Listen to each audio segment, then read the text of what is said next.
নবীজিকে বললেন, ইয়া রাসূলুল্লাহ, আপনার কি মনে হয় সেই দিনের কথা যেই দিন আপনি মক্কার জমিন থেকে হিজরত করে মদিনার ভিতরে চলে এসেছেন? ইয়া রাসূলুল্লাহ, ইয়া হাবিবাল্লাহ, আপনি যখন মক্কার জমিন থেকে মদিনার ভিতরে আসলেন, সর্বপ্রথম আমরা দুই ভাই আপনাকে ইস্তেকবাল করার জন্য দাঁড়িয়েছিলাম। যখন আপনাকে আমরা কাছে পেলাম, আহলান সাহলান মারহাবাম বলে যখন আপনাকে আমরা ইস্তেকবাল করলাম, স্বাগতম জানালাম, আমি আপনাকে বলেছিলাম, মনে আছে কি আপনার? ইয়া রাসূলুল্লাহ, ইয়া হাবিবাল্লাহ, আমি আপনার গালে একটা চুম্বন করতে চাই, আপনার ঠোঁটে একটা চুম্বন দিতে চাই। আমার নবী বললেন, ঠিক আছে, চুমা দাও। আমি মাস তখন আপনার ঠোঁটে চুমা দিলাম। চুমা দেওয়ার পরে দেখলাম আপনার ঠোঁটে ফাটা। আপনার কপালে চুমা দিলাম, কপালটা ফেটে গেছে। আমি আপনাকে বলেছিলাম, মনে আছে না আপনার? ইয়া রাসূলুল্লাহ, ইয়া হাবিবাল্লাহ, আপনার ঠোঁট ফেটে গেছে কেন? আপনার কপালটা ফেটে গেছে কেন? আপনি বলেছিলেন, মাসরে মক্কার জমিনের কাফের বেঈমানগুলো আমার নির্যাতন করেছে। আমি যখন তাদের নিকটে কোরআনের দাওয়াত দেওয়ার জন্য গিয়েছিলাম, কাফের বেঈমানগুলো আমারে আঘাত করেছে, আমারে মেরেছে, রক্তাক্ত করেছে। এক যুবক এসে আমার কলার ধরে আমার মুখে ঘুষি লাগায় আছে, আমারে এমন ভাবে আঘাত করেছে, আঘাতের কারণে আমি নবী তায়েফের ময়দানে গড়ে পড়ে গিয়েছি। আমার মুখটা রক্তাক্ত হয়ে গিয়েছে, বেহুশ হয়ে পড়ে আছি। 2-3 দিন যাবৎ বেহুশ হয়ে পড়েছিলাম। আমি আবার হোশ ফিরেছিলাম। তারা চক্রান্ত করেছে, মক্কার ভিতরে মিটিং করেছে, দারুন নাদওয়ায় মিটিং করেছে। আমি মুহাম্মদকে দুনিয়ার জমিন থেকে বিদায় করে দেবে, মেরে ফেলবে। আমার আল্লাহ রাব্বুল আলামিন আমারে জানায় দিয়েছেন, মুহাম্মদুর রাসূলুল্লাহ, মক্কার জমিনে থাকা যাবে না, কাফের বেঈমানগুলো আপনারা দুনিয়ার জমিন থেকে বিদায় করে দেবে। আমি তখন মক্কার জমিন থেকে যখন চলে আসলাম, ইয়া রাসূলুল্লাহ, ইয়া হাবিবাল্লাহ, আপনি বলেছিলেন কাফের বেঈমানগুলো আপনারা আঘাত করেছে। সেই দিন আমরা দুই ভাই বলেছিলাম, ইয়া রাসূলুল্লাহ, ইয়া হাবিবাল্লাহ, মক্কার কাফের বেঈমানগুলো আপনারা জুলুম করেছে, নির্যাতন করেছে। ইয়া রাসূলুল্লাহ, যদি কোনোদিন সুযোগ হয়, বেঈমান আবু জেহেল যদি মক্কার জমিন থেকে মদিনার জমিনে চলে আসে, আমরা দুই ভাই বেঈমান রে সাইজ না করা পর্যন্ত আমরা ধীরস্থির থাকবো না। যারা বলেন সুবহানাল্লাহ। নবীর প্রতি ভালোবাসা কেমন! ইয়া রাসূলুল্লাহ, শুনলাম বদরের মাঠে নাকি আবু জেহেল আসতেছে, আপনার শত্রু আসতেছে। আবু জেহেলরে যতক্ষণ পর্যন্ত দুনিয়ার জমিন থেকে বিদায় না করব, ততক্ষণ পর্যন্ত আমরা দুই ভাই শান্ত হতে পারি না। আমার নবীজি বললেন, মাসরি, এই বদরের যুদ্ধের ভিতরে যারা আসতেছে সবাই তো ক্ষমতাশীল, শক্তি অনেক বেশি, বড় বড় মানুষ, তাদের সাথে তোমরা পারবা না। যুদ্ধের সময় তো আরো অনেক আছে, অন্য সময় যুদ্ধ করবা, বড় হও, আগে শক্তি হয়ে যাক। মাস আর মুআজ বলতেছেন, ইয়া রাসূলুল্লাহ, ইয়া হাবিবাল্লাহ, বলেন তো দেখি আপনার সাহাবাদের মধ্যে কোন সাহাবার শক্তি অনেক বেশি? সুবহানাল্লাহ বলেন, আর জোরে বলেন সুবহানাল্লাহ। আমার নবী, বিশ্ব নবী বলেন, মাসরা হযরত ওমরের শক্তি বেশি, কারণ ওমরকে দেখলে শয়তান পর্যন্ত ভয় পায়। এবার মুআজ বলতেছেন, ইয়া রাসূলুল্লাহ, ইয়া হাবিবাল্লাহ, আপনার শক্তিশালী সাহাবার সাথে আমার যুদ্ধ লাগায় দেন, কুস্তি লাগায় দেন, দেখেন কে পারে। ওমররে আমি হয়া ফেলাবো। সুবহানাল্লাহ বলেন। আমার নবী বিশ্বনবীকে বাপরে বাপ, দাইনামরিস্তে তো জাল অনেক বেশি। মানুষ ছোট হতে পারে, পাওয়ার তো কম না। যেই ওমরকে দেখলে শয়তান পর্যন্ত ভয় পায়, এ বলতেছে ওমরের সাথে লড়বে, ওমরে নাকি ফালাইয়া দিবে। আবার যা, তোর যে ক্ষমতা, তোর যে পাওয়ার, যে ইমানি স্পিরিট, আল্লাহ রাসূল বলতেছেন ইমানি স্পিরিটের কারণে ঠিক আছে, যাও, তোমাকে অনুমতি দিয়ে দিলাম। সুবহানাল্লাহ বলে। এখন ছোট ভাই বলতেছে, ইয়া রাসূলুল্লাহ, আমার ভাইকে অনুমতি দিলেন ওমরের সাথে লড়ার জন্য, ওমরের সাথে যুদ্ধ কুস্তি করবে, তাকে সাহস দেখে আপনি অনুমতি দিলেন, তাহলে আমাকে আমার ভাইয়ের সাথে লাগাইয়া দেন। যেই ভাই ওমরকে সবাইতে চাইছে, ওমরকে হারাতে চাইছে, সেই ভাইয়ের সাথে আমারে লাগাইয়া দেন, ওরা আমি জমিনে একদম নিঃশেষ করে দেবো। ইয়া রাসূলুল্লাহ, আল্লাহ নবী বলেন ঠিক আছে দুইজন লেগে যাও, দুইজন কুস্তা কুস্তি লেগে যাও, দেখি কে পারে। রাসূল মৃদু হেসে বলতেছেন লাগো দেখি দুইজন। সুবহানাল্লাহ বলে। এবার ছোট ভাই বড় ভাইয়ের সাথে যুদ্ধ লাগবে। ছোট ভাই বলতেছেন ভাই রে, আমার তো তেমন কোনো শক্তি নাই, ক্ষমতা নাই, আমি তোমার চাইতে বয়সে অনেক ছোট, ক্ষমতা অনেকটা নাই, শক্তি অনেকটা নাই, তবে আমার মনে বড় আশা, যুদ্ধের ময়দানে যাব, আবু জেহেল বেঈমানের বাচ্চারে দুনিয়ার জমিন থেকে বিদায় করে দেব। কথা বলেন ঠিক কিনা আমার মুসলমান ভাইরা? এবার মাআজ আর মুআজ দুই ভাই বলতেছেন ঠিক আছে আমরা শুরু করে দেই, যেভাবে হোক আমাদের যুদ্ধের ময়দানে যেতেই হবে। ছোট ভাই বলতেছেন ভাই রে, আমার নেওয়ার মধ্যে তোমার অনেকটাই সহযোগিতা প্রয়োজন। বড় ভাই বলতেছে ঠিক আছে তুই আমার এইভাবে ধর, এইভাবে তুই আঙ্গি মেরে ফেলায়া দে। এবার আঙ্গি মেরে ফেলায়া দেওয়ার পরে ছোট ভাই বড় ভাইয়ের বুকের উপরে উঠে গেল। আমার নবী বিশ্ব নবী মৃদু হেসে বলতেছেন বাপরে বাপ, টেকনিকটা কত যুদ্ধে যাওয়ার জন্য। নবীজি রুমাল দিয়া চাদর দিয়া নবীজির চক্ষু মোবারক হয়ে পানিগুলো মুছতেছে, আর মনে মনে ভাবতেছি মদিনার যুবকগুলো আমারে কত ভালোবাসে, আমার সাহাবারা আমারে কত ভালোবাসে। কাফের বেঈমানগুলো আমারে জুলুম নির্যাতন করেছে, তাদের প্রতিশোধ নেওয়ার জন্য তারা নিজের জীবনের পরোয়া করে না। আমার নবী বিশ্ব নবী বলেন মালিক তুমি তাদেরকে কবুল করে নাও, তাদেরকে তুমি যুদ্ধের ময়দানে বিজয় দান করে দাও। জোরে বলেন সুবহানাল্লাহ। এবার মুআজ আর মুআজ অনুমতি পেয়ে গেল, যুদ্ধের ময়দানে যাওয়ার জন্য অনুমতি পেয়ে গেল। অনুমতি পাওয়ার পরে এবার যুদ্ধের ময়দানে যুদ্ধ চলবে চলবে ভাব। আমার আল্লাহ রাব্বুল আলামিন বলেন আমি আল্লাহ রাব্বুল আলামিন বদরের মাঠে স্বয়ং নিজেই সাহায্য নাজিল করেছি, নুসরত নাজিল করেছি। আল্লাহ তাআলা বলেন ওয়ালাকাদ নাসারাকুমুল্লাহু বিবাদরিন ওয়া আনতুম আযিল্লাহ। জোরে বলেন আল্লাহু আকবার। আবার আল্লাহ রাব্বুল আলামিন বলেন আমি আল্লাহ রাব্বুল আলামিন বদরের মাঠে সকল মুসলমানদেরকে আমি আল্লাহ সাহায্য করেছি। এবার বদরের যুদ্ধ শুরু হয়ে যাবে। নবীজি রাত্রেবেলা আল্লাহর দরবারে নামাজের ভিতরে দাঁড়ায় কান্না করেন, রব্বুল আলামিন আমরা সংখ্যা মাত্র 313 জন, 311 জন সাহাবা আর ওই যুবক দুইজন দিয়ে 313 জন। আমরা 313 জন সাহাবা, তেমন কোনো অস্ত্রও নাই, শস্ত্রও নাই, ঘোড়াও নাই, আমরা বড়ই দুর্বল, তোমার সাহায্য ছাড়া আমাদের পক্ষে সম্ভব হবে না। আমার নবী বিশ্ব নবী আল্লাহর দরবারে ক্রন্দন করে কান্নাকাটি করতেছেন। আমার আল্লাহ রাব্বুল আলামিন বলেন ইস্তাগীসুনা রাব্বাকুম ফাস্তাজাবা লাকুম আন্নী মুমিদ্দুকুম বিআলফিন মিনাল মালাইকাতি মুরদিফিন। আমাদের ভিতরে একটা দ্বন্দ্ব। আচ্ছা বলেন তো দেখি মুসলমানের কোরআন কয়টা? আমার মনে হয় 2-3 জন মানুষ জানে, আর কেউ জানে না মনে হয়। মুসলমানদের কোরআন কয়টা বাবাজি?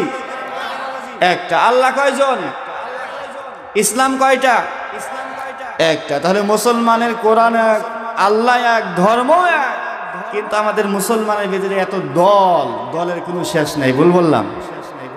আজকে এক দল আর এক দলকে দেখতে পারে না। যে জোরে আমিন বলে আস্তে আমিন বলারে দেখতে পারে না, আর আস্তে আমিন বলনেওয়ালা জোরে আমিন বলারে দেখতে পারে না।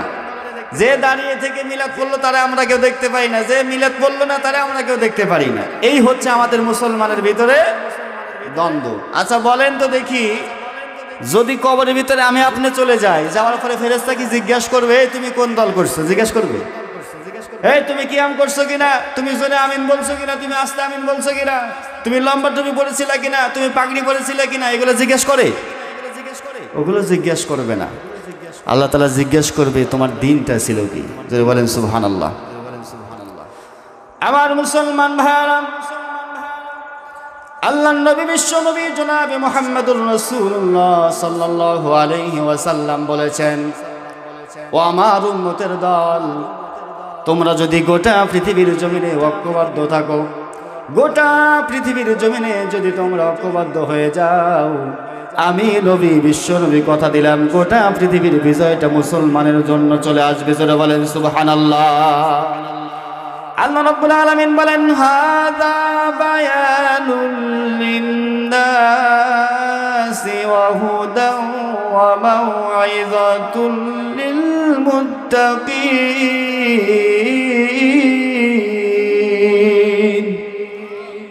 আল্লাহ রাব্বুল আলামিন বলেন ও আমার বান্দারে ভালো করে শুনে রাখো, আমি আল্লাহ রাব্বুল আলামিন গোটা পৃথিবীর মানব সম্প্রদায়ের জন্য মহাগ্রন্থ আল কোরআনটা বয়ান স্বরূপ নাজিল করেছি।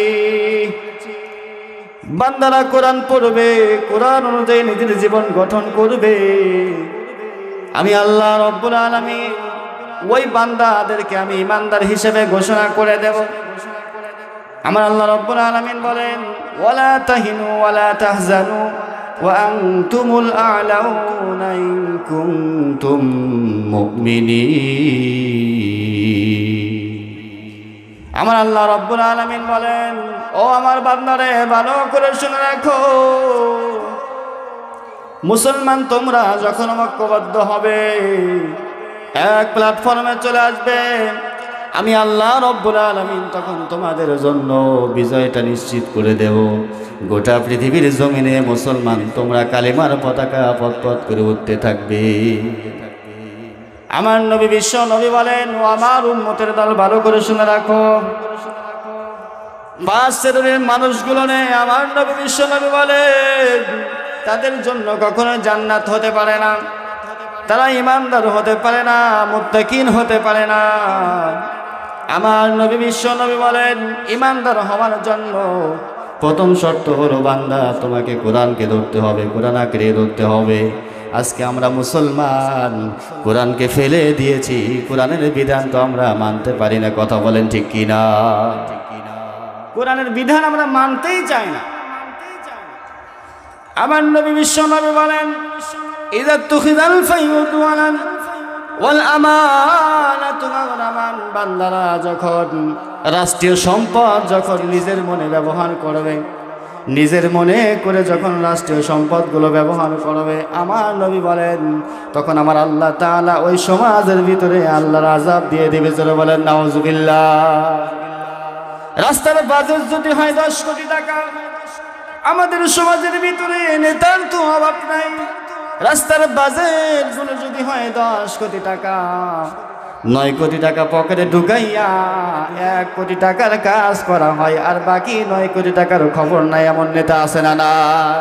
কথা বলেন আছে না নাই? তাহলে আমার নবী বিশ্ব নবী বলেন রাষ্ট্রীয় সম্পদ যখন বান্দারা নিজের মনে করে ব্যবহার করবে, ওই সমস্ত বান্দার কারণে আল্লাহ রাব্বুল আলামিন সমাজের উপরে আযাব দিয়ে দেবেন। আমার নবী বিশ্ব নবী বলেন কিয়ামতের পূর্বে এমন পরিস্থিতি হবে বান্দাদের ভিতরে ঈমান বলতে কিছুই থাকবে না, কোরআন মানবে না, রাসূলের হাদিস তো মানতে পারে না। কোরআনের কথা যখন তাদেরকে বলা হয় তখন তারা মুখ ফিরিয়ে চলে যাবে। আমার আল্লাহ রাব্বুল আলামিন বলেন যারা ঈমানদার হবে তাদের লক্ষণটা কি, গুণটা কি? আল্লাহ তাআলা ঈমানদারদের 5টি গুণ বলেন। কয়টি গুণ?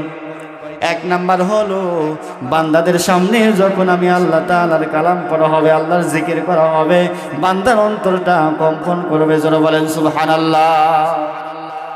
আজকে আমরা মুসলমান গুনাহ করি, নাফরমানি করি, নাফরমানি করার কারণে আমাদের ভিতরে আল্লাহর কম্পন হয় না, যার কারণে আমরা মুসলমান জায়গায় জায়গায় লাঞ্ছিত হচ্ছি। আমরা মুসলমান আল্লাহ রাব্বুল আলামিনের বিধানটা ছেড়ে দিয়েছি, যার কারণে আমার নবী বিশ্ব নবী জনাবে মুহাম্মদুর রাসূলুল্লাহ বলেন ওই সমস্ত বান্দা বান্দির কারণে সমাজের ভিতরে আল্লাহ তাআলা আযাব দিয়ে দেবেন। যারা বলেন নাউযুবিল্লাহ। আল্লাহ রাব্বুল আলামিন বলেন واتقوا فتنة لا تصيبن الذين ظلموا منكم خاصة واعلموا أن الله شديد العقاب। আল্লাহ রাব্বুল আলামিন বলেন বান্দারে তোমার নাফরমানির কারণে, তোমার গুনাহের কারণে মনে করিও না সমাজের ভিতরে শুধু তুমি আযাবে ভুক্ত হবে, তোমার নাফরমানির কারণে আমি আল্লাহ রাব্বুল আলামিন শুধু তোমার এই আযাব দেব না, বরং গোটা সমাজের মানুষের উপরে আমি আল্লাহ তাআলা আযাব দিয়ে দেব। সুতরাং আমরা কেউ চাই না আমাদের সমাজের ভিতরে সুদখোর ঘুষখোর থাকুক। কথা বলেন ঠিক কিনা? আল্লাহ রাব্বুল আলামিন বলেন ওয়াসাদাল কবিলাতা ফাসিকুহুম, এমন একটি পরিস্থিতি হয়ে যাবে যারা সমাজ পরিচালনা করবে, সমাজ যারা নিয়ন্ত্রণ করবে, অধিকাংশ সমাজ পরিচালনা থাকবে ফাসিক ফুজ্জার। নামাজের কোনো খবর নাই, নামাজ পড়বে না, তাসবিহ তাহলিল করে না, আল্লাহর বিধানকে মানে না, তারাই হবে সমাজের ভিতরে মাতব্বর। কথা বলেন ঠিক কিনা? রাগ করতেছেন আপনারা? রাসূলের হাদিস, রাসূল বলে গিয়েছেন এদের কারণেই সমাজের ভিতরে আমি আল্লাহ তাআলা আযাব দিয়ে দেব। জোরে বলেন নাউযুবিল্লাহ। আল্লাহ রাব্বুল আলামিন বলেন ওই সমস্ত বান্দা বান্দির কারণে আমি আল্লাহ রাব্বুল আলামিন আযাব দিয়ে দেব। আমার নবী বিশ্ব নবীদের 1000 বছর পূর্বে বলে গিয়েছেন কিয়ামতের পূর্বে এমন পরিস্থিতি হবে, মসজিদগুলো সাজসজ্জা হয়ে যাবে, কারো কাজ দিয়ে ভরে যাবে, মসজিদের ভিতরে মুসল্লি পাওয়া যাবে না। কথা বলেন ঠিক কিনা? এখন তো মসজিদের অভাব নাই, সুন্দর টাইলস করা মসজিদ রয়েছে, কিন্তু মসজিদের ভিতরে মুসল্লির অভাব। মুসল্লি যা হয় ফজর নামাজ পড়ার পরে সারা দিন তার নামাজের ভিতরে পাওয়া যায় না। কথা বলেন ঠিক কিনা? আমার নবী বিশ্ব নবী বলেন ওয়াজহারাতিল আসওয়াতু ফিল মাসাজিদ, মসজিদের ভিতরে শোরগোল বেড়ে যাবে। মসজিদের ভিতরে যারা দায়িত্ববান থাকবে, যারা দায়িত্ব পালন করবে, মসজিদের সভাপতি সেক্রেটারি হবে সুদখোর ঘুষখোর। কথা বলেন ঠিক কিনা? আওয়াজ করতেছেন না কেন? রাগ করতেছেন আপনারা? আপনাদের এদিকে কথা বলতেছেন, আমাদের বাংলাদেশে কথা বলতেছে। আমাদের বাংলাদেশের অধিকাংশ মসজিদের সভাপতি সুদ খায়, অধিকাংশ সভাপতি সেক্রেটারি ঘুষ খায়। মসজিদের সভাপতি কিন্তু মসজিদে একক তো পাওয়া যায় না। আমাদের বাংলাদেশের কথা বলছি বাবাজি, রাগ করেন না। এদিকের মসজিদের সভাপতি সেক্রেটারি ঠিক আছে তো? মসজিদের সভাপতি আছেন এখানে? সেক্রেটারি নাই? কই দেখি না যে। মাশাআল্লাহ সভাপতি সেক্রেটারি না। বাবাজি নামাজ আছে তো নাকি? মাশাআল্লাহ আমার বাবাজি মাথায় টুপি আছে, তাহলে বোঝা গেল নামাজ পড়ে। আলহামদুলিল্লাহ, আল্লাহ তাআলা কবুল করুক, সকলে বলে আমিন। নামাজ যদি না পড়ি, নামাজ না পড়লে হবে? আল্লাহ রাসূল বলেন মান তারাকা সালাতাম মুতাআম্মিদান ফাকাদ কাফার, যদি কোনো ব্যক্তি ইচ্ছাকৃতভাবে নামাজ ছেড়ে দিল, নামাজ পড়লো না, আল্লাহ রাসূল বলেন সে কুফরতি অবলম্বন করলো, কাফের হয়ে গেল। জোরে বলেন নাউযুবিল্লাহ। নামাজ পড়া দরকার আছে না নাই?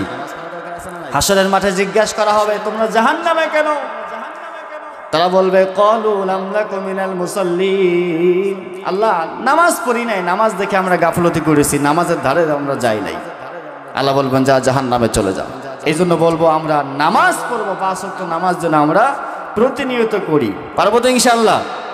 আল্লাহ রাব্বুল আলামিন আমাদের সকলকে কবুল করুন, সকলে বলে আমিন। তাহলে আল্লাহ তাআলা বলতেছেন ঈমানদারদের গুণ কয়টি? 5টি গুণ। 1 নাম্বার হলো আল্লাহর বিধান যখন চলে আসবে, আল্লাহর জিকির যখন হবে, তখন তাদের অন্তরটা কম্পন করবে। 2 নাম্বার হলো তাদের সামনে যখন কোরআনুল কারীম তেলাওয়াত করা হয়, কোরআনের তাফসীর যখন করা হয়, কোরআনের ব্যাখ্যা যখন করা হয়, তখন তারা কানটা লাগাইয়া শুনবে, উঠে না গিয়ে শুনবে। কারণ কোরআনের মাহফিল যখন হয়, এখানে কয়েক শ্রেণীর শ্রোতা পাওয়া যায়। এক শ্রেণীর শ্রোতা তারা মনে করে কি যে মাহফিল শুনে লাভ কি, বাড়ি যা ঘুমাই গা, আছে না নাই? আর এক শ্রেণীর শ্রোতা এরকম থাকে, বসার নিয়ত করেছে না আজকে ওয়াজ শুনবো, হুজুরের ওয়াজ শুনবো। যখন হুজুর দেখে যে কোরআন হাদিসের যে কথাগুলো আসতেছে, আমি সুদ খাই, ঘুষ খাই, আমার বিরুদ্ধে চলে যেতেছে, আর থাকবো না, হুজুর এবার ভালো না এটা। কথা বলেন ঠিক কিনা? তখন তারা উঠে যাবে। এটা মুনাফিকের আলামত। আল্লাহ রাসূল সাল্লাল্লাহু আলাইহি সাল্লাম যখন সাহাবাদেরকে নিয়ে কোরআনের কথা বলতেন, তাফসীর দিতেন, তখন কিছু সংখ্যক 2-1 জন নামধারী মুসলমান উঠে উঠে চলে যেত। হযরত ওমর রেগে ফায়ার হয়ে যেত, রাগান্বিত হতো। তখন আল্লাহ রাসূল পরে ওমরকে বললেন, ওমর চিনে রাখো, যারা কোরআনের মজমা থেকে উঠে যায়, কেউ প্রতিপন্ন করে উঠে যায়, ওরাই হলো মুনাফিক। কথা বলেন ঠিক কিনা? এই জন্য আমরা যতক্ষণ কথা বলবো ধৈর্য সহকারে শুনবো তো ইনশাআল্লাহ। এবার আসুন আমরা মূল আলোচনায় চলে যাই। আমরা কার উম্মত? আমরা আখিরি জামানার মুহাম্মদুর রাসূলুল্লাহ সাল্লাল্লাহু আলাইহি সাল্লামের উম্মত। আল্লাহ রাসূল বলেন, যদি কোনো বান্দা, যদি কোনো উম্মত আমি রাসূলকে ভালোবাসে, মহব্বত করে, তাহলে তার জন্য আমি রাসূল হাসরের মাঠে সুপারিশ করে জান্নাতে নিয়ে যাব। চলে বলেন সুবহানাল্লাহ। আমার মুসলমান ভাইরা,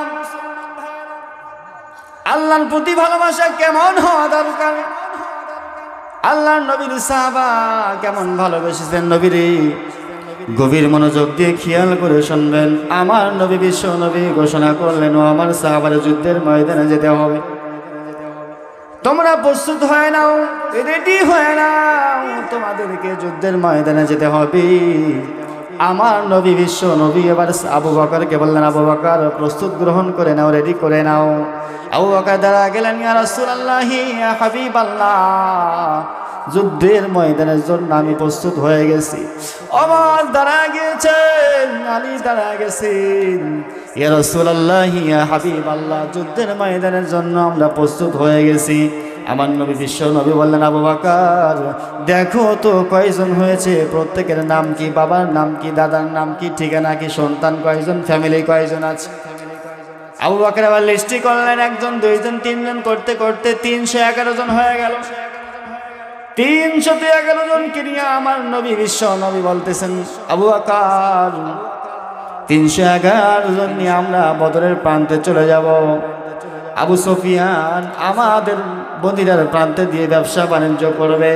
এই ব্যবসা বাণিজ্য করে লাভবান হয়ে সেই টাকা পয়সা দিয়ে আমাদের উপরে জুলুম নির্যাতন করবে, অস্ত্র কিনা আমাদেরকে আঘাত করবে, সুতরাং হতে দেওয়া যাবে না। আল্লাহর নবী, বিশ্ব নবী এবার আবু বকরকে বললেন, আবু বকর সবাই সারিবদ্ধ হয়ে যাও, ফিটনেস মাপ দিয়ে নাও। 311 জন সাহাবীদেরকে নিয়ে আমার নবী, বিশ্ব নবী মদিনার প্রান্ত থেকে রওনা দিলেন। 12 রমজানে রওনা দিলেন। রওনা দেওয়ার মাঝে বদরের প্রান্তের আগে যাওয়ার পরে আমার নবী, বিশ্ব নবীর সাহাবা বলতেছেন, ইয়া রাসূলুল্লাহ, ইয়া হাবিবাল্লাহ, মদিনার প্রান্তে থেকে যুদ্ধের জন্য আমরা বের হলাম। শরীরটা বড় অস্বস্তিকর, বড় ক্লান্ত, আমরা একটু ওয়েট করবো, এখানে বিশ্রাম নেব, ধৈর্য ধারণ করবো, আরামায়েশ করবো। আমার নবী বললেন, ঠিক আছে, আরামায়েশ করো। আবু বকরকে বললেন, আবু বকর আরামায়েশ করবা, ঠিক আছে, কারণ বদরের মাঠে যে 311 জন সাহাবী আছে, এরা তো যুদ্ধ করতে পারে না, যুদ্ধের অস্ত্র ধরতে পারে না, সুতরাং এই সময়ের ভিতরে তাদেরকে ট্রেনিং দেওয়া হোক। আবু বকরের কাছে 10 জন, ওমরের কাছে 10 জন, আলীর কাছে 10 জন, এভাবে সাহাবাদের কাছে 10 জন করে ভাগ করে দেওয়া হলো, গ্রুপিং করে দেওয়া হলো। আবু বকর এবার ট্রেনিং দিচ্ছেন, কিভাবে তলোয়ার চালাতে হবে, কাফেরদের সাথে কিভাবে মোকাবেলা করতে হবে, ট্রেনিং শুরু হয়ে গিয়েছে। আবু বকর সবাইকে শিখাচ্ছেন। এদিকে খেজুর বাগানের একটা খেজুর গাছের ওর থেকে দুইটা ছোট ছোট যুবক দৌড়ায় চলে আসছে আবু বকরের কাছে। সুবহানাল্লাহ বলেন। আবু বকর বলতেছেন, আবু বকর যুদ্ধের ময়দানে আমরাও যাব, আমাদেরকেও সাথে করে নাও। আবু বকর বলেন, তোমরা যুদ্ধের ময়দানে যাবে, বয়স হতে হবে না, রাসূল বলেছেন ফিটনেস হতে হবে। যদি যুদ্ধের ময়দানে যেতে চাও, রাসূল যে আমাদেরকে লাঠি দিয়েছে, এই লাঠি বরাবর যদি তোমার মাপ হয়, ফিটনেস হয়, তাহলে যেতে পারবা। তাহলে ঠিক আছে, আমাদেরকে মাপ দেন, আমরা তো মাপে পাপ হবেই না, আমরা ফিটনেস মিলবে না, তারপরে আপনি আমাদেরকে মাপ দিয়ে দেন। কিতাবে লেখা আছে, ওই 2 যুবক পায়ের বৃদ্ধা আঙ্গুলের উপরে দাঁড়িয়ে টেক লাগিয়ে আরো লম্বা হয়ে দাঁড়িয়েছে। সুবহানাল্লাহ বলেন। দেখেন যুদ্ধের ময়দানে যাওয়ার জন্য তাদের স্পিরিট কেমন, রাসূলের ভালোবাসা তাদের প্রতি কেমন, আর আমাদের ভালোবাসা কেমন। আবু বকর যখন বললেন মাপ দিতে হবে, ফিটনেস দিতে হবে, ওই 2 ভাই, এক ভাইয়ের নাম মুআজ আর এক ভাইয়ের নাম মুআজ, 2 ভাই দাঁড়িয়ে গেলেন, আবু বকর আমাদেরকে ফিটনেস হিসেবে মাপ দিয়ে দাও। আবু বকর মাপ দেওয়ার পরে দেখে, না না না, ফিটনেস হয় না, যাও, তোমাদেরকে যুদ্ধের ময়দানে নেওয়া যাবে না, তোমরা তো ফিটনেসে খাটো, বয়সেও ছোট, যুদ্ধ করতে গেলে শক্তির প্রয়োজন হয়। ছোট 2 যুবক বলতেছে, আবু বকর যুদ্ধের ময়দানে যাব, আমাদের নিলে তোমাদের সমস্যা কোথায়, এত বেশি কথা বলো কেন, বুড়া হয়েছে কি বাতাস। আবু বকর তো জাতির নানা, বুঝেন নাই। আবু বকর বলতেছেন, না না, নেওয়া যাবে না, রাসূল বলেছেন ফিটনেস হতে হবে, ফিটনেস না হওয়া পর্যন্ত তোমরা যুদ্ধের ময়দানে যেতে পারবা না। আমার নবী দৌড়ে এসে দেখেন দুই যুবক আবু বকরের সাথে এক পর্যায়ে ঝগড়া তর্কতর্কি চলতেছে, যাবে যুদ্ধের ময়দানে যাবে। আবু বকর কি ব্যাপার, যুবক দুইটা কি বলে? আবু বকর বলতেছেন ইয়া রাসূলুল্লাহ ইয়া হাবিবাল্লাহ, এই দুই যুবক দুইজন যুদ্ধের ময়দানে যাওয়ার জন্য পাগল হয়ে গেছে। আপনি তো বলেছেন ফিটনেস নেওয়ার জন্য, ফিটনেস হয় নাই, বয়স হয় নাই, যুদ্ধে যাওয়ার জন্য শক্তিও হয় নাই, কিভাবে নেব? এবার বড় ভাই বলতেছেন ইয়া রাসূলুল্লাহ ইয়া হাবিবাল্লাহ, মনে বড় আশা আমরা যুদ্ধের ময়দানে যাব। আমার নবী বিশ্ব নবী বলেন যুবক যুদ্ধের ময়দানে গিয়ে কি করবা? নবীজিকে বললেন ইয়া রাসূলুল্লাহ, আপনার কি মনে হয় সেই দিনের কথা যেই দিন আপনি মক্কার জমিন থেকে হিজরত করে মদিনার ভিতরে চলে এসেছেন? ইয়া রাসূলুল্লাহ ইয়া হাবিবাল্লাহ, আপনি যখন মক্কার জমিন থেকে মদিনার ভিতরে আসলেন, সর্বপ্রথম আমরা দুই ভাই আপনাকে ইস্তেকবাল করার জন্য দাঁড়িয়েছিলাম।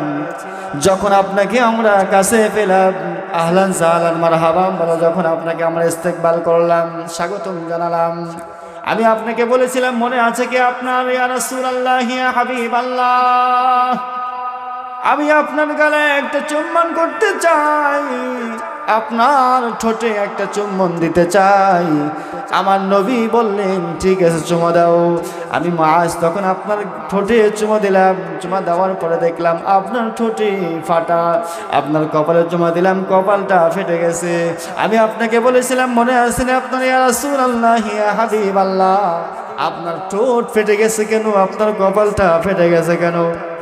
আপনি বলেছিলেন মাসরে মক্কার জমিনের কাফের বেঈমানগুলো আমার নির্যাতন করেছে। আমি যখন তাদের নিকটে কোরআনের দাওয়াত দেওয়ার জন্য গিয়েছিলাম, কাফের বেঈমানগুলো আমারে আঘাত করেছে, আমারে মেরেছে, রক্তাক্ত করেছে। এক যুবক এসে আমার কলার ধরে আমার মুখে ঘুষি লাগায় আছে, আমারে এমন ভাবে আঘাত করেছে,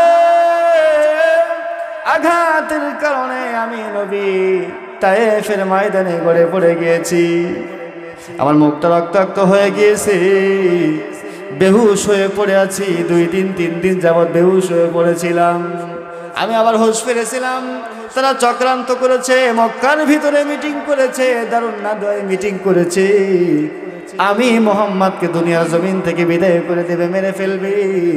আমার আল্লাহ রাব্বুল আলামিন আমাদের জানা দিয়েছেন মুহাম্মদুর রাসূলুল্লাহ মক্কার জমিনে থাকা যাবে না, কাফের বেঈমানগুলো আপনারা দুনিয়ার জমিন থেকে বিদায় করে দেবে। আমি তখন মক্কার জমিন থেকে যখন চলে আসলাম, ইয়া রাসূলুল্লাহ ইয়া হাবিবাল্লাহ, আপনি বলেছিলেন কাফের বেঈমানগুলো আপনারা আঘাত করেছে। সেই দিন আমরা দুই ভাই বলেছিলাম ইয়া রাসূলুল্লাহ ইয়া হাবিবাল্লাহ, মক্কার কাফের বেঈমানগুলো আপনারা জুলুম করেছে, নির্যাতন করেছে। ইয়া রাসূলুল্লাহ, যদি কোনোদিন সুযোগ হয় বেঈমান আবু জেহেল যদি মক্কার জমিন থেকে মদিনার জমিনে চলে আসে, আমরা দুই ভাই বেঈমান রে সাইজ না করা পর্যন্ত আমরা ধীরস্থির থাকবো না। যারা বলেন সুবহানাল্লাহ। নবীর প্রতি ভালোবাসা কেমন? ইয়া রাসূলুল্লাহ, শুনলাম বদরের মাঠে নাকি আবু জেহেল আসতেছে, আপনার শত্রু আসতেছে। আবু জেহেলের যতক্ষণ পর্যন্ত দুনিয়ার জমিন থেকে বিদায় না করব, ততক্ষণ পর্যন্ত আমরা দুই ভাই শান্ত হতে পারি না। আমার নবীজি বললেন মাসরি, এই বদরের যুদ্ধের ভিতরে যারা আসতেছে সবাই তো ক্ষমতাশীল, শক্তি অনেক বেশি, বড় বড় মানুষ, তাদের সাথে তোমরা পারবা না। যুদ্ধের সময় তো আরো অনেক আছে, অন্য সময় যুদ্ধ করবা, বড় হও আগে, শক্তি হয়ে যাক। মুআজ বলতেছেন ইয়া রাসূলুল্লাহ ইয়া হাবিবাল্লাহ, বলেন তো দেখি আপনার সাহাবাদের মধ্যে কোন সাহাবার শক্তি অনেক বেশি? সুবহানাল্লাহ বলেন, আর জোরে বলেন সুবহানাল্লাহ। আমার নবী বিশ্ব নবী বলেন মাসরা, হযরত ওমরের শক্তি বেশি, কারণ ওমরে দেখলে শয়তান পর্যন্ত ভয় পায়। এবার মুআজ বলতেছেন ইয়া রাসূলুল্লাহ ইয়া হাবিবাল্লাহ, আপনার শক্তিশালী সাহাবার সাথে আমার যুদ্ধ লাগায় দেন, কুস্তি লাগায় দেন, দেখেন কে পারে। ওমরে আমি হয়া ফেলাবো। সুবহানাল্লাহ বলেন। আমার নবী বিশ্বনবীকে বাপরে বাপ দাইনা মরিচে তো জাল অনেক বেশি। মানুষ ছোট হতে পারে, পাওয়ার তো কম না। যেই ওমরকে দেখলে শয়তান পর্যন্ত ভয় পায়। এ বলতেছে ওমরের সাথে লড়বে, ওমরে নাকি ফালাইয়া দিবে আবার। যা, তোর যে ক্ষমতা, তোর যে পাওয়ার, যে ইমানি স্পিরিট, আল্লাহ রাসূল বলতেছেন ইমানি স্পিরিটের কারণে ঠিক আছে যাও, তোমাকে অনুমতি দিয়ে দিলাম। সুবহানাল্লাহ বলে। এখন ছোট ভাই বলতেছে ইয়া রাসূলুল্লাহ, আমার ভাইকে অনুমতি দিলেন ওমরের সাথে লড়ার জন্যে, ওমরের সাথে যুদ্ধ কুস্তি করবে, তাকে সাহস দেখে আপনি অনুমতি দিলেন, তাহলে আমাকে আমার ভাইয়ের সাথে লাগাইয়া দেন। যেই ভাই ওমরকে সবাইতে চাইছে, ওমরকে হারাতে চাইছে, সেই ভাইয়ের সাথে আমারে লাগাইয়া দেন, ওরা আমি জমিনে একদম নিঃশেষ করে দেবো ইয়া রাসূলুল্লাহ। আল্লাহ নবী বলেন ঠিক আছে, দুইজন লেগে যাও, দুইজন কুস্তি লেগে যাও, দেখি কে পারে। রাসূল মৃদু হেসে বলতেছেন লাগো দেখি দুইজন। সুবহানাল্লাহ বলে। এবার ছোট ভাই বড় ভাইয়ের সাথে যুদ্ধ লাগবে। ছোট ভাই বলতেছেন ভাই রে, আমার তো তেমন কোনো শক্তি নাই, ক্ষমতা নাই, আমি তোমার চাইতে বয়সে অনেক ছোট, ক্ষমতা অনেকটা নাই, শক্তি অনেকটা নাই, তবে আমার মনে বড় আশা, যুদ্ধের ময়দানে যাব, আবু জেহেল বেঈমানের বাচ্চারে দুনিয়ার জমিন থেকে বিদায় করে দেব। কথা বলেন ঠিক কিনা আমার মুসলমান ভাইরা?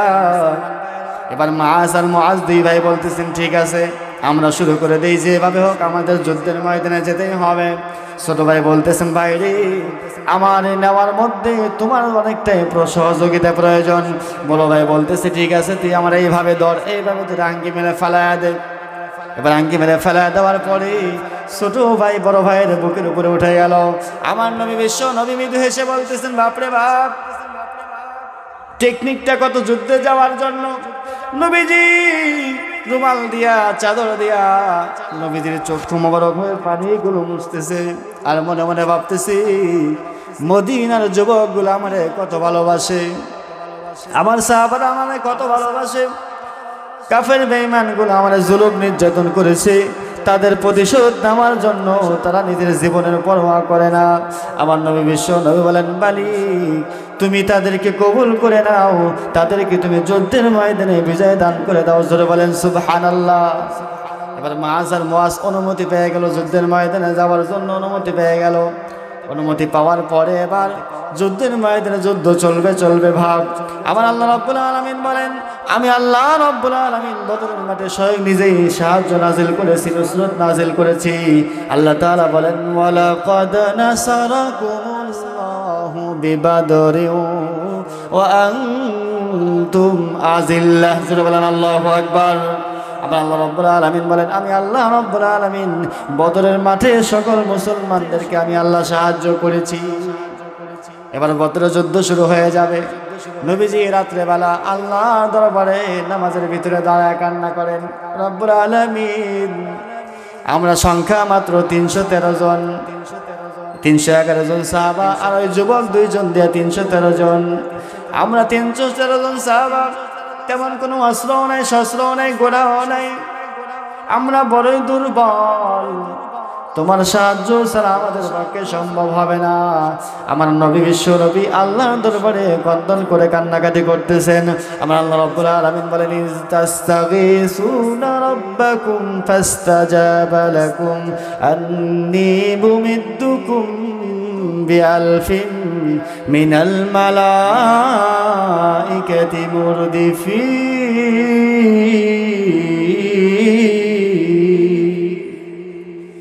আমার আল্লাহ রাব্বুল আলামিন বলেন, ও আমার নবী গো, তুমি ভালো করে শুনে রাখো, আমি আল্লাহ রাব্বুল আলামিন স্বয়ং বদরের মাঠে মুসলমানদেরকে বিজয় দিয়ে দেব। আমার আল্লাহ রাব্বুল আলামিন আসমান থেকে একজন নয়, দুইজন নয়, 1000 ফেরেশতা নাজিল করেছেন, পাঠাইছেন বদরের মাঠে। জোরে বলেন সুবহানাল্লাহ। কয়জন ফেরেশতা? 1000 ফেরেশতা পাঠাইছেন। আর বলতেছেন নবী গো, টেনশনের কোনো কারণ নাই, আরো লাগলে আরো দেব। কোন কোন কিতাবে লেখা আছে অগন্তি, অসংখ্য অগন্তি ফেরেশতা পাঠিয়েছেন বদরের মাঠে। এবার বদরের মাঠে যুদ্ধ যখন শুরু হয়ে গেল, 17 রমজান যুদ্ধ শুরু হয়ে গেল। আমার নবী বিশ্ব নবী 3 জন আনসারীকে পাঠিয়ে দিয়েছেন কাফেরদের বিরুদ্ধে, উতবা, শাইবা, ওয়ালিদ। তারা বলতেছে তোমাদের সাথে তো আমার কোনো শত্রুতা নাই, আমাদের শত্রু হলো মুহাজিরদের সাথে, মক্কার মানুষের সাথে। তোমরা তো মদিনার মানুষ, তোমাদের সাথে কোনো শত্রুতা নাই, সুতরাং তোমাদের সাথে আমরা কোনো যুদ্ধ করব না। যাও যাও, তোমাদের নবীকে বলো আমাদের বংশের লোকদেরকে পাঠিয়ে দেওয়ার জন্য। আমার নবী বিশ্ব নবী এবার হযরত আলীকে পাঠিয়ে দিলেন, হামজাকে পাঠিয়ে দিলেন, ওবাদাকে পাঠিয়ে দিলেন, যাও যাও তোমরা তিনজন যাও, যুদ্ধের ময়দানটা তোমরা প্রস্তুত করে নিয়ে নাও। আমার নবী বিশ্ব নবীর সাহাবা হযরত আলী চলে আসলেন, হামজা চলে আসলেন, ওবাদা চলে আসলেন। এবার ওবাদা, আলী, হযরত হামজার সাথে এবার কাফের বেঈমানদের সাথে যুদ্ধ চলবে। উতবাকে এবার হযরত আলী রাদিয়াল্লাহু তাআলা আনহু এমনভাবে আঘাত করলেন, দুনিয়ার জমিন থেকে বিদায় হয়ে গেল। হামজার সাথে সাইবা ছিল, সাইবারে এমনভাবে দুনিয়ার জমিন থেকে কচু কাটা করেছে, সাইবা জাহান্নামে চলে গেছে। সংক্ষেপে বলে দিচ্ছি বাবাজিরা, এবার ওবাদার সাথে যখন যুদ্ধ করলো, ওয়ালিদ এবার যুদ্ধ করতে করতে ওবাদারে এমন ধরে আঘাত করলো, আঘাত করার সাথে সাথে ওবাদার কাঠটা কেটে পড়ে গেল। আর একটা কোপ দেওয়ার পরে বাম হাতটা কেটে পড়ে গেল। একবার যায় ওবাদার গলায় যখন আঘাত করলো, ওবাদার গলাটা বডি থেকে আলাদা হয়ে রগের সাথে ঝুলতে লাগলো। হযরত আলী রাদিয়াল্লাহু তাআলা আনহু এবার দৌড়ে যায় ওবাদারে কোলে কোলে বলতেছেন, ভাই ওবাদা, তুমি তো আল্লাহর রাস্তায় কবুল হয়ে গেছো, তোমার কোনো কিছু চাওয়া আসেনি। হযরত ওবাদা বলতেছেন, আলী রে, আমার চাওয়ার কোনো কিছু নাই, তবে তোমার কাছে একটা আবদার, আমার জীবনটা বের হওয়ার আগে আমার নবী বিশ্ব নবীর সামনে একবার নিয়ে যাও। জোরে বলেন সুবহানাল্লাহ। নবীর সামনে এবার নিয়ে যাওয়া হলো। বাদারে নবী গো, এই যে দেখেন আপনার সাহাবা ওবাদা বদরের মাঠে শাহাদাত বরণ করবে, রূহটা চলে যাবে বাপ। আমার নবী ওবাদারের কোলের ভিতরে নিয়ে বলতেছেন, ওবাদারে তোমার কোনো চাওয়া আছে কিনা? ওবাদা বলতেছেন, ইয়া রাসূলুল্লাহ, ইয়া হাবিবাল্লাহ, আমার কোনো চাওয়া নাই, তবে আপনার কাছে একটা জিনিস চাই, বলেন তো দেখি, আমার আল্লাহ আমারে ক্ষমা করবনি, আমারে জান্নাত দিবনি?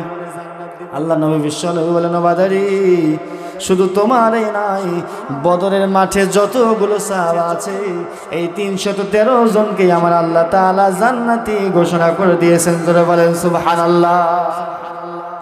হযরত ওবাদা এবার আমার নবী বিশ্ব নবীর কোলের ভিতরে আছে। নবীজির শরীরটা রক্তাক্ত হয়ে গেছে।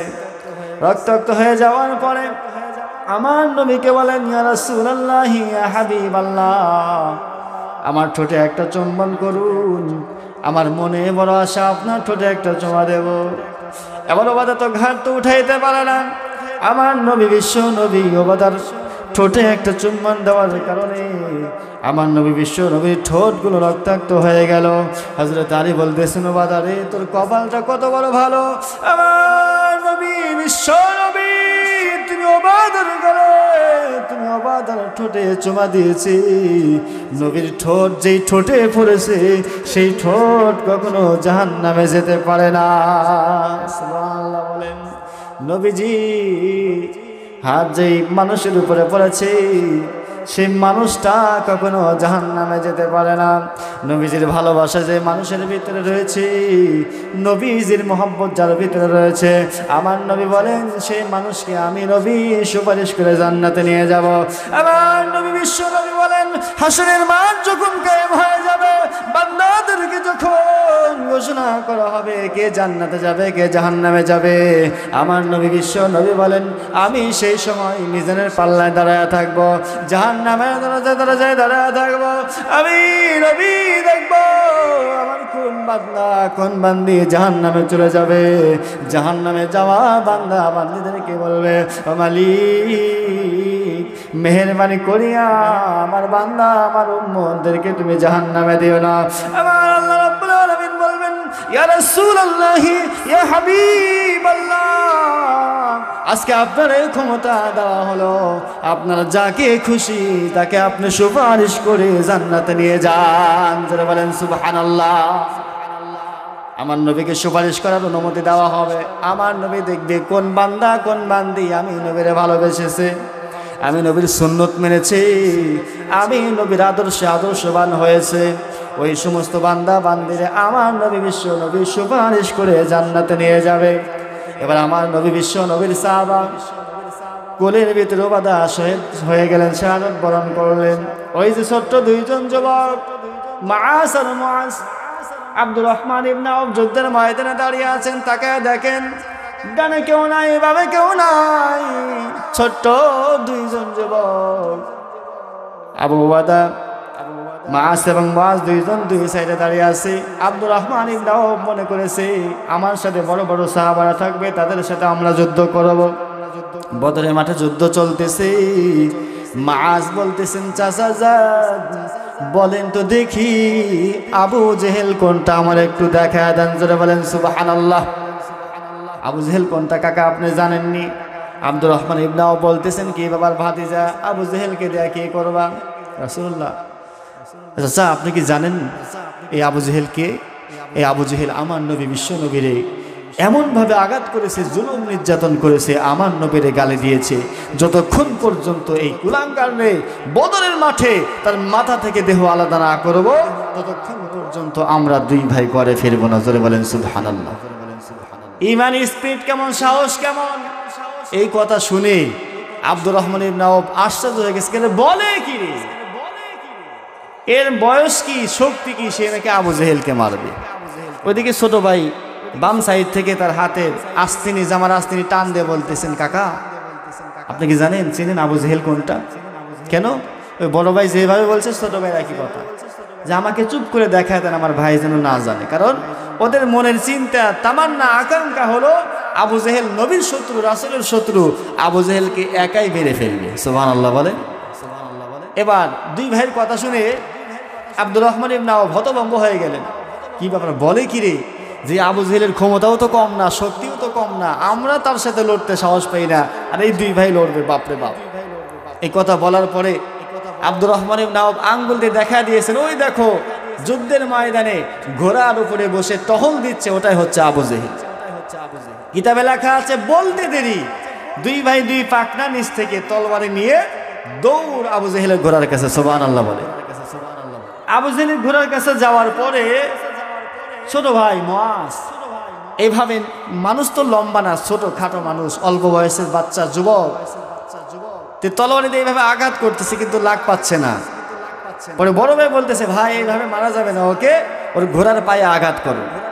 তো ঘোড়ার পায়ে যখন আঘাত করছে, আঘাত করার সাথে সাথে আবু জেহেলের ঘোড়া ধরাশায়ী হয়ে জমিনে পড়ে গেছে। জোরে বলেন সুবহানাল্লাহ।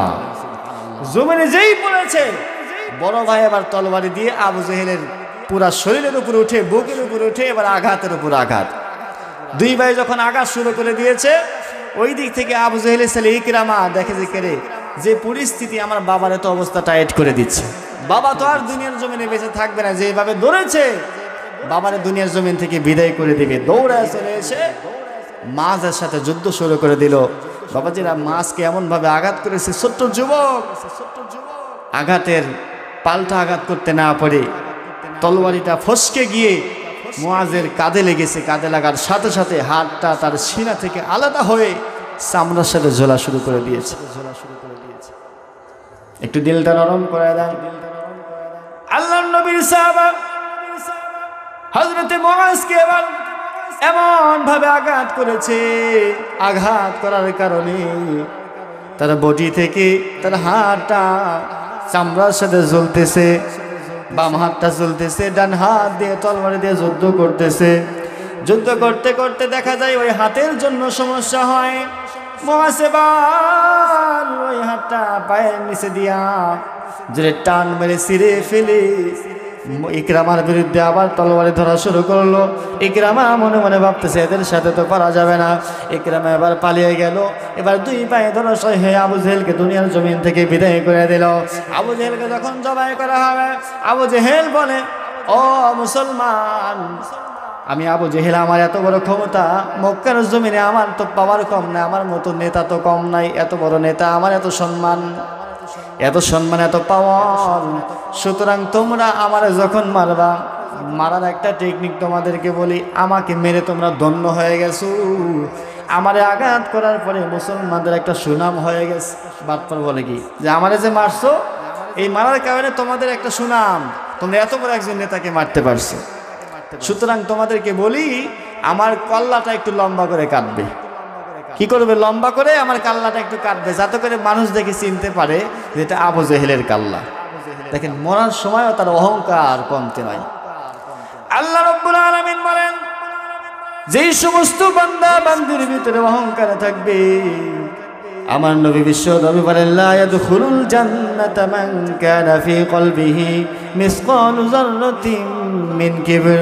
যার অন্তরের ভিতরে অহংকার থাকবে, হিংসা থাকবে, বিদ্বেষ থাকবে, ওই সমস্ত বান্দা বান্দিরা আমার নবীর সুপারিশ পাবে না, আল্লাহ রাব্বুল আলামিনের জান্নাতেও যেতে পারবে না।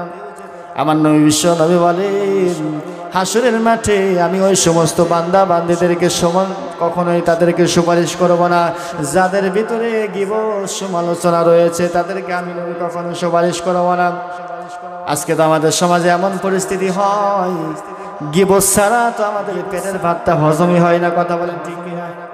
2 জন 3 জন এক জায়গায় বসলে গীবত, আর বিশেষ করে 2-3 জন মা বোনেরা যদি এক জায়গায় বসে, ওরে বাপরে বাপ, মা বোনেরা রাগ করেন না, 2-3 জন মা বোনের এক জায়গায় বসলে অমকের ব্যাটার বউ এই, অমকের ব্যাটার বউ সেই, অমক সেই অমককেই, হয় কি হয় না? আল্লাহ নবী বিশ্ব নবী বলেন, আল গীবাতু আশাদ্দু মিনাজ জিনা। জোরে বলেন নাউজুবিল্লাহ। জিনার চাইতেও মারাত্মক গুনাহ হলো গীবত করা। আমার আল্লাহ রাব্বুল আলামিন বলেন, ও আমার বান্দারে ভালো করে শুনে নাও, যারা গীবত করে, সমালোচনা করে, পরনিন্দা করে, আমি আল্লাহ রাব্বুল আলামিন তাদের জন্য জাহান্নাম বাজেট করে রেখেছি, জাহান্নাম রেখেছি। আমার নবী বিশ্ব নবী যখন মেরাজের রাত্রিতে জান্নাত জাহান্নাম ভ্রমণ করলেন, জাহান্নামে গিয়ে দেখি এক শ্রেণীর মানুষদেরকে রক্ত খাওয়ানো হচ্ছে, রক্ত খাচ্ছে, কাঁচা গোস্ত খাওয়ানো হচ্ছে। কি খাওয়ানো হচ্ছে? রক্ত এবং বিভিন্ন পশু পাখির পচা মাংসগুলো খাওয়ানো হচ্ছে। আমার নবীজি বললেন, জিবরাইল আমিন, এই সমস্ত মানুষগুলো কারা? আমার নবী বিশ্ব নবীর প্রতি উত্তরে বললেন, ইয়া রাসূলুল্লাহ, ইয়া হাবিবাল্লাহ, এই সমস্ত মানুষগুলো তারা যারা সারাদিন সকাল সন্ধ্যায় গীবত করত, সমালোচনা করত, পরনিন্দা করত। আমার আল্লাহ রাব্বুল আলামিন হাসরের মাঠে গীবতকারীদেরকে এমন শাস্তি দিবেন, জাহান্নামের আগুনের ভিতরে ফেলবেন। আবার যখন তারা জাহান্নামের কিনারে চলে আসবে, আযাবের ফেরেশতারা আবার পাথর মারবে, পাথর মারার পরে তাদের মাথা ফেটে ছিদ্র বিছিদ্র হয়ে যাবে, মগজগুলো টকবক টকবক করে আবার আগুনের ভিতরে পড়ে যাবে। সকাল থেকে সন্ধ্যা পর্যন্ত আযাব দেওয়া হবে। আমার নবী বিশ্ব নবী বলেন, যে সমস্ত বান্দা বান্দিরা গীবত করবে, সমালোচনা করবে, পরনিন্দা করবে, ওই সমস্ত বান্দা বান্দির জন্য আমি নবী সুপারিশ করব না। নাউজুবিল্লাহ বলেন। কিন্তু আজকে আমাদের সমাজে গীবত ছাড়া তো চলেই না। মাগরিবের নামাজ পড়ি, মাগরিবের নামাজ পড়ার পরে আমরা সরাসরি চাষটালে যাই, চাষটালে গিয়ে আমরা সর্বপ্রথম ইমাম সাহেবের বদনাম করি। কথা বলেন ঠিক কিনা? যত আড্ডা, যত গীবত চার দোকানে হয়। কথা বলেন, রাগ করতেছেন আপনারা? এখন আপনি যদি একজনের নামে গীবত করেন, বদনাম করেন, আমার আল্লাহ রাব্বুল আলামিন বলেন, বান্দা তুমি যারা গীবত করলা, যার সমালোচনা করলে, মা বোনেরা শুনেন, ও আমার বান্দারা, আমার বান্দিরা, তুমি যারা গীবত করবা, যারা সমালোচনা করবা, ওই ব্যক্তির আমল নামায় যত গুনাহ ছিল, যত গুনাহ করেছি, ওই গুনাহগুলো আমার আল্লাহ রাব্বুল আলামিন তোমার আমল নামায় দিয়ে দিবে।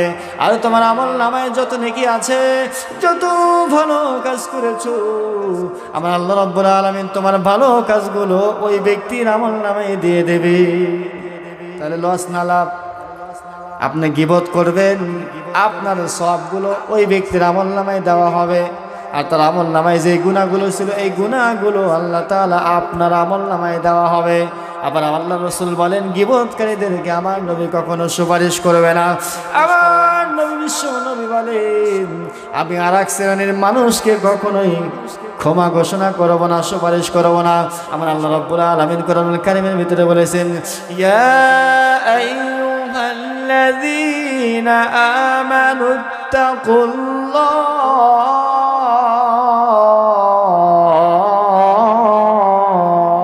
আল্লাহু আকবার বলেন। আওয়াজ না, আরো জোরে বলেন আল্লাহু আকবার। কি ব্যাপার বাবাজির, স্পিড কি কমে গেছে নাকি? যত মানুষ আছেন যদি তাকবীর দেন, তাম্বুগুলো সিরে সিরে সিরে সিরে যাবে, আওয়াজ দিতে হবে। আমার আল্লাহ রাব্বুল আলামিন বলেন, ইয়া আইয়ুহাল্লাযীনা আমানুত্তাকুল্লাহ, ও আমার বান্দারে ভালো করে শুনে রাখো, তোমরা আমি আল্লাহকে ভয় করো, আমি আল্লাহকে মহব্বত করো। ওয়াজারু মা বাকিয়া মিনার রিবা ইন কুনতুম মুমিনিন।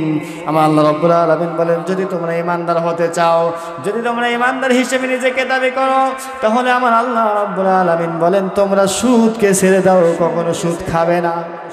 আজকে তো আমাদের সমাজে সুদ ছাড়া চলেই না, নাকি বলেন? সুদ তো এদিকে নেই না, আমাদের বাংলাদেশে সুদ খায়। আবার আমরা এমন মানুষ আর কাউরে খুঁজে পাই না যারা সুদ করে ঘুষ করে তাদেরকে আমরা মসজিদ মাদ্রাসার সভাপতি বানাই। কথা বলেন ঠিক কিনা? আরো জোরে বলেন ঠিক কিনা? কারণ মামু আছে, যার ক্ষমতা আছে তার কথা বলেন। সমাজটা এমন হচ্ছে। আমার আল্লাহ রাব্বুল আলামিন এই জন্য তো বলেন সমাজটা ধ্বংস হবে। আমি আল্লাহ রাব্বুল আলামিন তখনই তোমাদের উপরে আযাব দিয়ে দেব যখন অযোগ্য ব্যক্তিরে তোমরা যোগ্যতার স্থানে বসায় আনিবা। বুঝেন নাই কথা? মসজিদ মাদ্রাসা যারা দায়িত্ব নিতে চান, দ্বীনি দ্বারা যারা দায়িত্ব নেবেন, ওদেরকে আমার নবী বিশ্ব নবী বলেন কেমন মানুষ হওয়া দরকার? যারা নামাজ পড়বে, কোরআন মানবে। আলেম হওয়া শর্ত না, নামাজ পড়তে হবে, কোরআন মানবে, হাদিস মানবে, রাসূলের সুন্নাহ মানবে, আল্লাহকে ভয় করবে, সুদ খাবে না, ঘুষ খাবে না, জুয়া খেলবে না, মদ খাবে না, গাঁজা ইয়াবা কোনো কিছুই খাবে না, শুধু আল্লাহকে ভয় করবে, আল্লাহর জন্য জীবন দিবে। ওই সমস্ত মানুষগুলোর জন্য মসজিদ সভাপতি, সেক্রেটারি, ক্যাশিয়ার হওয়া দরকার। কথা বলেন ঠিক কিনা? আমরা কি তা বানাই না? আপনাদের এদিকে ঠিক আছে, আমাদের বাংলাদেশের কথা বলতেছি। আমাদের বাংলাদেশের মসজিদের অধিকাংশ সভাপতিগুলো সুদ খায়, ঘুষ খায়। নামাজের সময় হয়, মুয়াজ্জিন সাহেব আজান দেয় আর সভাপতি সাহেব বাড়িতে ঘুমায়। কথা বলেন ঠিক কিনা? তাহলে মসজিদে যারা দায়িত্ব নেবে এদের নামাজের দরকার আছে না নাই? বাবাজি আপনারা কি রাগ করতেছেন নাকি? আমি কিন্তু আপনাদের বলতেছি না, আমাদের বাংলাদেশের কথা বলতেছি এখানে।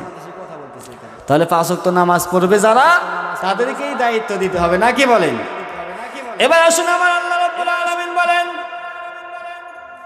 ফাইন লাম তাফআলু ফাযানু বিহারবিন মিনাল্লাহি ওয়া রাসূলিহি। আমার আল্লাহ রাব্বুল আলামিন বলেন যারা সুদ খেলো, সুদের সাথে যাদের সম্পর্ক আছে, এদের 73টা গুনাহ। কয়টা গুনাহ? 73টি গুনাহ হয়, 73 প্রকার গুনাহ হয়। 1 নাম্বার হলো তার নিজের মায়ের সাথে জিনা করা। জোরে বলেন নাউজুবিল্লাহ। সর্বনিম্ন গুনাহ হলো যারা সুদ খাবে, নিজের মায়ের সাথে জিনা করা। যদি এই প্যান্ডেলের ভিতরে কোনো সুদখোর ভাই থেকে থাকেন, আল্লাহর রাস্তায় তওবা করেন, আর জীবনে সুদ খাবেন না। দেখেন কি গুনাহ, দেখেন আল্লাহ রাসূল বলেন যারা সুদ খাবে সর্বনিম্ন গুনাহ হলো তার নিজের মায়ের সাথে জিনা করা। নাউজুবিল্লাহ বললেন না? সুদখোরের নাম যদি কোনো জমিনের ভিতরে লিখে রাখা যায়, ওই জমিনে নাকি পোকামাকড়ও আসে না। তাহলে বোঝেন, খেয়াল করেন, সুদখোর এমন নিকৃষ্ট প্রাণী। আমি মানুষ বলবো না, তার মানুষ তো ভালো জিনিস হয়। সুদখোর এমন নিকৃষ্ট প্রাণী যে সুদ খায়, ওরে দেখে পোকামাকড় ভয় করে। কথা বলেন ঠিক কিনা? তাহলে আমার নবী বলতেছে সুদখোরের সর্বনিম্ন গুনাহ কি? কথা বলেন। নিজের মায়ের আপন মায়ের সাথে জিনা করা। কেউ কি করেছেন এরকম? কেউ কি আছে যে নিজের মায়ের সাথে জিনা করেছে? কথা বলেন না কেন আপনারা বাবাজিরা? কাউকে পাওয়া যাবে না। কিন্তু অহরহর সুদখোর, ঘুষখোর আছে না নাই? এবার আমার আল্লাহ রাব্বুল আলামিন বলেন ফাইন লাম তাফআলু ফাযানু বিহারবিন মিনাল্লাহি ওয়া রাসূলিহি। যে ব্যক্তিরা সুদ খাইল, সর্বস্তরের গুনাহ হলো আমি আল্লাহ এবং আমার রাসূলের সাথে সরাসরি যুদ্ধ ঘোষণা করা। জোরে বলেন নাউজুবিল্লাহ। এখন আমি আপনাদের কাছে জানতে চাই, বলেন তো দেখি আল্লাহর নবীর সাথে যুদ্ধ করেছে কারা? আমার ওই সমস্ত বাবাজিরা কথা বলেন, রাগ করতেছেন আপনারা? বন্ধ করে দেব? ছেড়ে দেব? বলেন তো নবীর সাথে যুদ্ধ করেছে কারা? কাফেররা। আবু জেহেল, উতবা, সাইবা, ওয়ালিদ বিন মুগীরা, আবু লাহাব। মক্কার বড় বড় কাফেরগুলো নবীর সাথে যুদ্ধ করেছে। তাহলে আমার আল্লাহ বলেন যারা সুদ খাবে তারা আমায় এবং আমার নবীর সাথে যুদ্ধ করবে।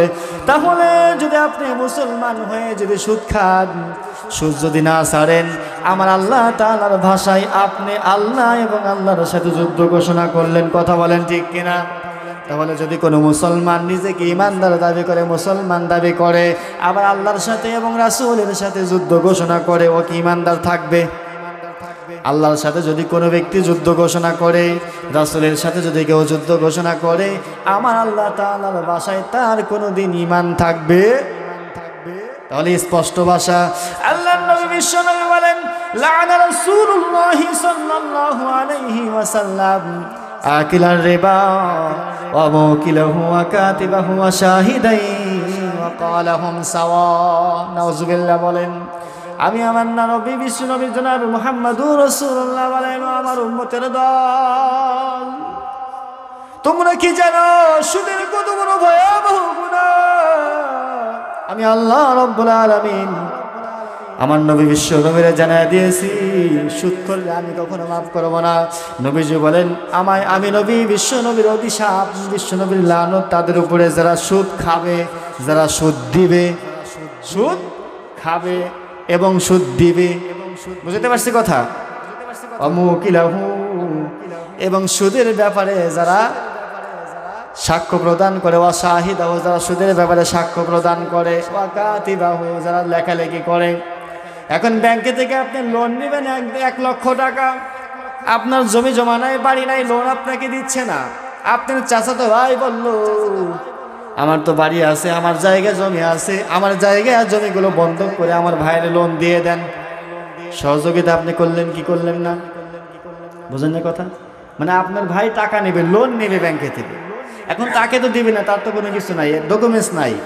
একটা ডকুমেন্টস লাগবে, সব তো একজন লোক দরকার। আপনি চাচাতো ভাই মাঝখান থেকে দাঁড়ায় গেলেন, ঠিক আছে আমার ভাইকে লোন দেন, আমি আছি, আপনি সাপোর্ট হিসেবে আছি, সমস্যা না, আমি ব্যবস্থা করব। সাক্ষী পাইলেন কিনা তার? ওই সুদ খাওয়ানেওয়ালা যেই গুণা, দেনেওয়ালার সেই গুণা, এই সাক্ষী দাতারও একই গুণা।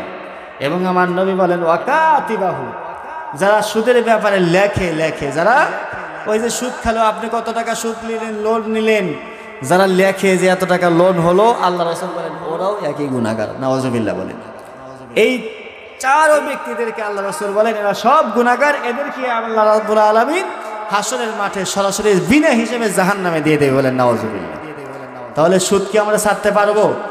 যদি এখানে যারা আছেন মাইকের আওয়াজ যতদূর গিয়েছে, যদি আমাদের ভিতরে সুদ খাওয়ার কোনো মনোমানসিকতা থাকে, যদি আমরা সুদ খেয়ে থাকি, আল্লাহর রাস্তায় আমরা সুদ ছেড়ে দেবো। পারবো তো ইনশাআল্লাহ? আল্লাহ রাব্বুল আলামিন আমাদের সকলকে সুদ ছাড়া তৌফিক দান করুন। সকলে বলি আমিন। আমার মুসলমান ভাইরা, রাসূলের জন্য আমাদের জীবন মরণ সব কিছু বিলীন করতে হবে নাকি বলেন? রাসূলের জন্য যদি আমাদের জীবনটা বিলীন করে দিতে পারি, তাহলে অবশ্যই আমরা কাল কিয়ামতের মাঠে রাসূলের সুপারিশ পাবো। পাবো কি পাবো না? আল্লাহর নবী বিশ্বনবী সাহাবাদেরকে নিয়ে পরামর্শ করতেছিলেন, ও আমার সাহাবারা, যেই সমস্ত বান্দা বান্দীরা আমি নবীর প্রতি ভালোবাসা রাখবে, আমি নবীর জন্য জীবন দিবে, আমি নবীর জন্য মরণ করবে, আমি নবীরে ভালোবাসবে, ওই সমস্ত বান্দা বান্দির জন্য আমি নবী সুপারিশ করে জান্নাতে নিয়ে যাব। মা বোনেরা ভালো করে শুনে রাখেন, আমার নবী বিশ্ব নবী বলেন মা বোনদের জান্নাতে যাওয়ার জন্য সহজ পন্থা। নবীজি বলেন মা বোনেরা সর্ব আগে জান্নাতে যাবে, জান্নাতে যাওয়া সহজ যদি কয়েকটি কাজ করে। 1 নাম্বার হলো মা বোনেরা যদি তাদের স্বামীর সাথে ভালো ব্যবহার করে, স্বামীর খেদমত করবে, স্বামীর যত্ন করবে, স্বামীর সাথে কখনো খারাপ আচরণ করবে না, স্বামীর সাথে কখনো রাগান্বিত করবে না, স্বামীর গালিগালাজ করবে না। আমার নবী বিশ্ব নবী বলেন তাহলে ওই সমস্ত মা বোনদের আমি নবী সুপারিশ করে জান্নাতে নিয়ে যাব। সুবহানাল্লাহ বলেন। আম্মা জান আয়েশা রাদিয়াল্লাহু তাআলা আনহা, হযরত ফাতিমা রাদিয়াল্লাহু তাআলা আনহা যখন দুনিয়ার জমিন থেকে বিদায় হয়ে যাবেন, হযরত আলীকে বলতেছেন প্রাণের স্বামী, দুনিয়ার জমিন থেকে বিদায় হয়ে যাব, স্বামী গো, দুনিয়ার জমিনে ছিলে আপনার সাথে খারাপ ব্যবহার করেছি, খারাপ আচরণ করেছি, আপনি আমার মেহেরবানি করে ক্ষমা করে দেন। আল্লাহর হস্তে আপনি আমাদেরকে ক্ষমা ঘোষণা করে দেন। আপনি যদি ক্ষমা না করেন, হাসরের মাঠে আমার আল্লাহ রাব্বুল আলামিন আমার বাবারে অপমান অপদস্থ করবে।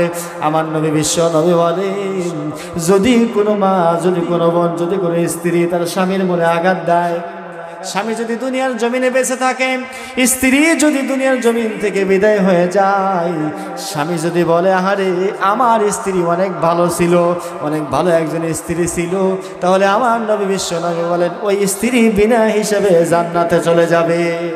সুবহানাল্লাহ বলেন। মা বোনেরা সুবহানাল্লাহ বলল না? রাগ করতেছে। আল্লাহ রাসূল বলেন, যদি কোনো স্ত্রী, কোনো বউ, কোনো মা, কোনো বোন যদি তার স্বামীর সাথে ভালো ব্যবহার করে, স্বামী যদি বলে যে আমার স্ত্রী অনেক ভালো ছিল, অনেক মহব্বত করেছে আমাকে, যদি এই কথাটা মন থেকে বলে, তাহলে আল্লাহ রাসূল বলেন ওই স্ত্রী বিনা হিসেবে জান্নাতে চলে যাবে। জোরে বলেন সুবহানাল্লাহ।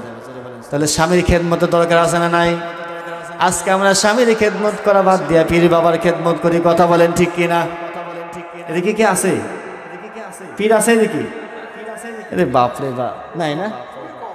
আমাদের বাংলাদেশের স্বামীর কোনো মহব্বত নাই, স্বামীর ভালোবাসে না, পীর বাবার কাছে পুরো সব খুলে দেয়। নাউজুবিল্লাহ বলে। জীবন জৈবন সৈফা দিয়া কোন বাবার মন পাইলাম না। চলবো? হ্যাঁ, রাত 12টার দিকে তারা চালায়।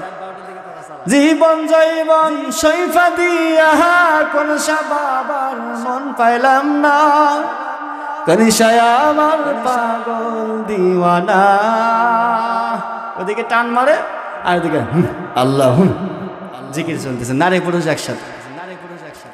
আল্লাহ নবী বিশ্ব নবী বলেন, এই সমস্ত মহিলাদেরকে আমি নবী সুপারিশ করে জান্নাতে নেব। নজরে বলেন নাউজুবিল্লাহ। আল্লাহ রাসূল বলেন, যদি আল্লাহর পরে কাউকে সেজদা করার অনুমতি থাকতো, তাহলে আমি প্রতিটি স্ত্রীকে, প্রতিটি বোনকে বলতাম তোমার স্বামীর পায়ে তুমি সেজদা করো। জোরে বলেন সুবহানাল্লাহ। স্বামী এত বড় গুরুত্বপূর্ণ একটা জিনিস।